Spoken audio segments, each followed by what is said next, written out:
It's a really good year for Stephen King adaptations, guys.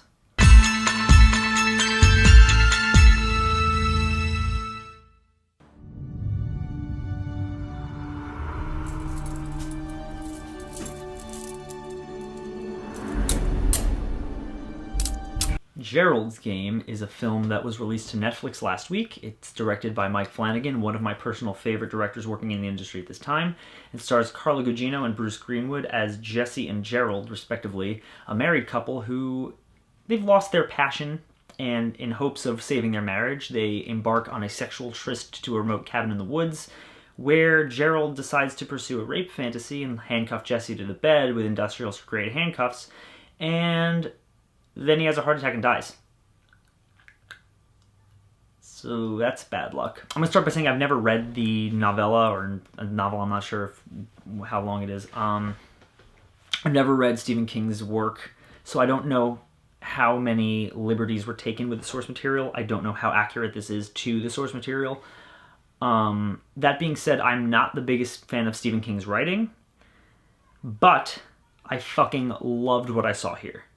I think it was absolutely fantastic, and I was fucking blown away by it. Gerald's Game is a really, really fantastic character piece, and Mike Flanagan, who, like I said, is on multiple times on this channel, is one of my favorite working directors in the industry.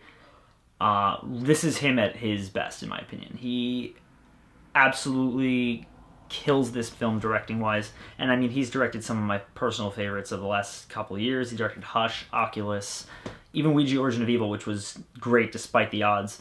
He is at his prime here, and this movie is just masterfully crafted, both in terms of editing, in terms of directing, in terms of, especially in terms of acting. This is a fantastic character piece. Carla Gugino is fucking incredible here. I was wondering going into it how they were going to tackle a film where you only have one character by themselves for the entire hour-and-a-half runtime, and that is something that can really go south if you don't do it right, and they did a great job with that and really played with some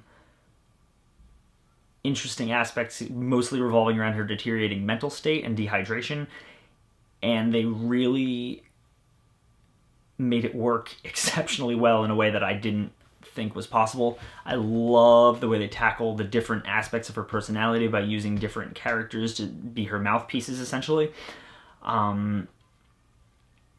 This film is just a really, really excellent survival piece, and I adored it. I do think that certain people are definitely going to be upset by this film. It does tackle some really heavy subject matters, more along the lines of sexual assault. Nothing ever gets particularly graphic, but it nevertheless tackles some really upsetting shit. Also, there is one moment somewhere in this film that I will not spoil, but it is some of the gnarliest fucking gore I have ever seen. It is genuinely, like, cringe-inducing, and I loved it. Let's talk about Mike Flanagan's directing for a second. He is a master of horror craftsmanship, in my opinion. He manages to play to horror tropes while also keeping it fresh all the time and never once being lazy about things. He's the kind of director who will put something truly horrifying in a shot and just let you gravitate to it. There's no sharp musical cues, there's no obnoxious fucking jump scares, there's just pure subtlety, and it's the kind of thing where you'll see a visual and you'll slowly, like, realize there's something there, and it just sends a chill down your spine, and I love that. But Gerald's Game is no exception to that. There are some truly excellent, creepy fucking moments in this, mostly involving a character who shows up about halfway through the film that I will not disclose any info about. But the real selling point of this movie goes to Carla Gugino, because her performance is absolutely fucking incredible. She does an amazing, amazing job portraying a woman who is just teetering on the edge of sanity, and a woman who's been through her fair share of shit and has done a really good job of hiding it. And she absolutely crushes it in this film. I would be amazed if she does not get lauded for her performance in this, because she blew me the fuck away, and she has to carry the film on her own, essentially, and that is not an easy feat, and she does it in a way that makes it look easy. and I was completely floored by how incredible her performance in this movie was. It is not an easy role to play, but she delivers in spades, and it's absolutely incredible. In typical Mike Flanagan fashion, he blends past and present in a way that is seamless and is really, really cool and weird, and I love it. I loved it in Oculus, and I loved it here. He manages to tell two parallel stories that mesh beautifully, and he seamlessly mixes them together in a way that absolutely works 100%. And I completely love it. I'm a sucker for it every time he does it, and this movie is no exception. It's really great, and it's really heartbreaking, and it delivers. It really does. I do want to talk about my main negative of the film, and this is something that I know a lot of people will have an issue with. I know that a lot of people have had issues with it, and so from what I understand, this is the way it was in the novel as well. The ending of this film is very rushed.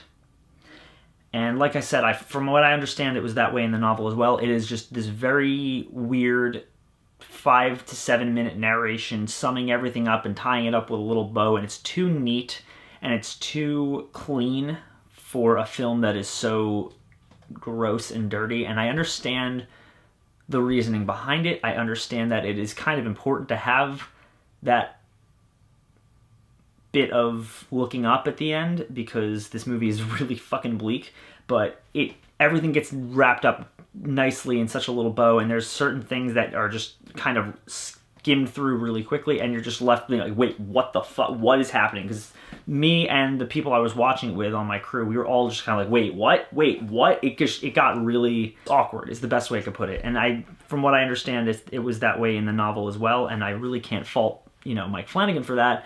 I can fault Stephen King, because the dude doesn't know how to write a fucking ending.